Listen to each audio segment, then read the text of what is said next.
bag'rlariga bosh qo'yishni ko'paytirganinglarda birinchi o'rinda ayoldagi egiluvchanlikni erkak his qiladi.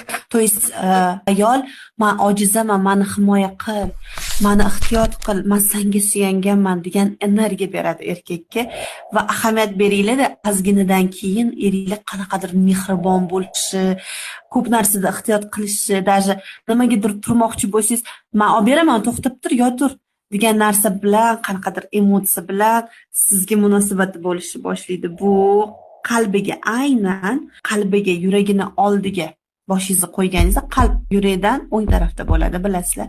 Shu o'ng tarafga ko'proq urg'u berganingizda qalb ruh bilan bog'liq bo'lgani uchun ruhiyatga ijobiy ta'sir ko'rsatadi. Erkak o'ziga nisbatan juda kuchli hissiyot bilan anglaydi, что uni mas'uliyati kuchli va u himoya qilish kerak. Birinchi o'rinda unga suyanishvatti va u o'zini tog' deb his qiladi. Kuchi ko'payib, o'zidan o'zi faxr tuyg'usi keladi.